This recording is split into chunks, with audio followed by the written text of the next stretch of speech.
Welcome to the Slop Temple. We pray this video helps. You start by verifying hardware and access. Check device security for TPM2, zero and secure boot capability, and make an admin login.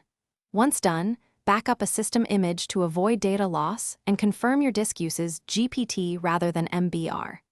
Next, go to Settings System Recovery and choose Restart Now under Advanced Startup to load UEFI firmware. Make sure to save work first. This restarts into firmware, so you can change boot settings securely.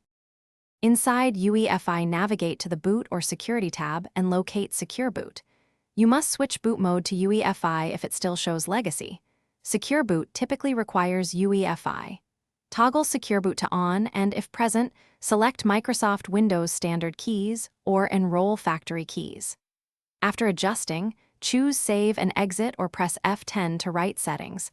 The system will reboot. Make sure to apply changes only after confirming UEFI/GPT. After reboot, sign into Windows and open system information to verify Secure Boot reads on and Secure Boot state equals 1.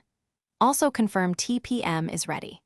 If Windows won't boot, re-enter UEFI and temporarily disable Secure Boot to restore access, then troubleshoot drivers or conversion issues.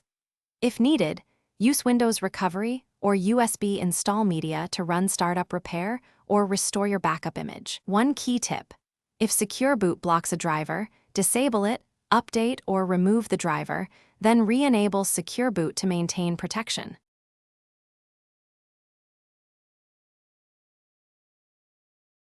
Thanks for watching. Consider subscribing if we helped you.